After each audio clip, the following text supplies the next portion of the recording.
மிகு தமிழக முதலமைச்சர், காவல்துறை அமைச்சர் திரு சி. ஜோசப் விஜய் அவர்களுக்கு தலைவா, இதை பாருங்கள், காவல்துறை, தமிழக காவல்துறை சுத்தமாக சரி கிடையாது. அவங்க பல இடத்துல லஞ்சம் வாங்குறாங்க. நைட்டு டீ விற்கிறவன்ட்ட கூட லஞ்சம் வாங்குறாங்க. எதுக்குடா நேரத்தில் டீ விற்கிறான், அவன் காசை பிடுங்குறாங்க, அவன் உழைச்சி சம்பாதிக்கிற காசை பிடுங்குறாங்க, அவன்கிட்ட இருக்க ஸ்நாக்ஸை பிடுங்குறாங்க. அதுக்கு பதில் காசு கொடுக்குறது கிடையாது.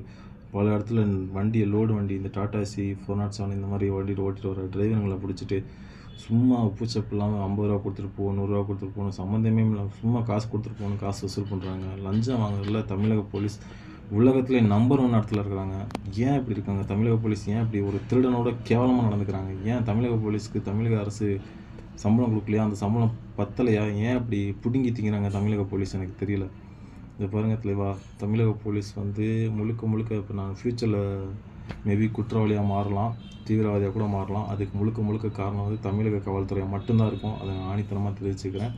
ஏன் அப்படிங்கிறது வந்து இந்த வீடியோவில் நான் சொல்கிறேன். நீங்கள் கேட்டு நடவடிக்கை எடுக்கணும் அப்படின்னு நான் உங்களை வந்து தாழ்மையோட கேட்டுக்கிறேன். கடந்த பிப்ரவரி 10ஆம் தேதி வந்து என் பேர் குணசேகரன், நான் வந்து திருச்சி மாவட்டம் மணப்பாறை சேர்ந்தவன். கடந்த பிப்ரவரி 10ஆம் தேதி வந்து மணப்பாறை கிளை நூலக நிர்வாகி திருமதி சுசீலா அப்படின்ற பெண்மணி வந்து என்னை வந்து அடிச்சிட்டாங்க. 5 பசங்களை பிடிச்சிக்க சொல்லி கேட் எழுத்து மூட சொல்லி என்னை அடித்தாங்க. ஏன் அடித்தாங்கன்னா, என் மொபைல் அன்றைக்கி மதியம் பிடுங்கி வச்சுக்கிட்டாங்க. அந்த மொபைலை நான் கேட்க போனதுக்கு அப்போ கேட்க போட்டு அவ்வளோ கெஞ்சினேன், என் மொபைலை கொடுத்துங்க, நான் நைட்டு ஜொமேட்டோ ஓட்டணும், என் பொழப்பை கெடுக்காதீங்க கெஞ்சினேன். அப்பையும் கொடுக்கல அந்த அம்மா.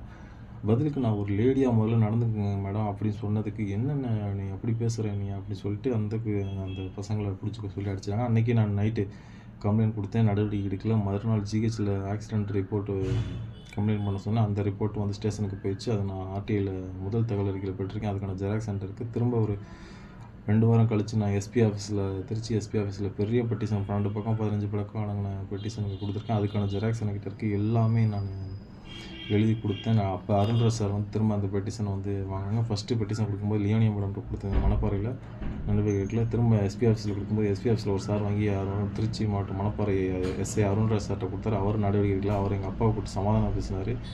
நான் வந்து எஃப்ஐஆர் போடணும்னு சொன்னேன்.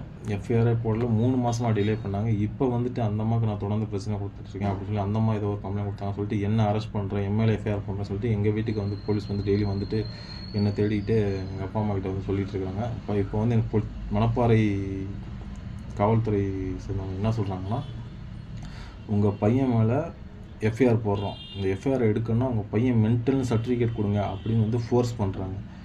மென்டல்லாம் கிடையாது தெளிவா, நான் ஒரு மெஜிஷியன், செஸ் பிளேயர், நான் லைப்ரரிக்கு படிக்க தான் போனேன், நான் படிக்க விடலை. என்னை வந்து கிரிமினலாக மாற்றினது சொல்லப்போனால் தமிழக காவல்துறை, அந்த நூலக நிர்வாகி சுசீலான்ற பெண்மணி, அவங்க உள்ள பசங்களும் தான். படித்து நாட்டுக்கு நல்லது சேர்க்கணும் அப்படிங்கிற மட்டும்தான் என்னோடய நோக்கம். என்னோடய ஃபுல் அண்ட் ஃபுல் என்னோடய கோலில் தான் நான் ஃபோக்கஸ் பண்ணுறேன்.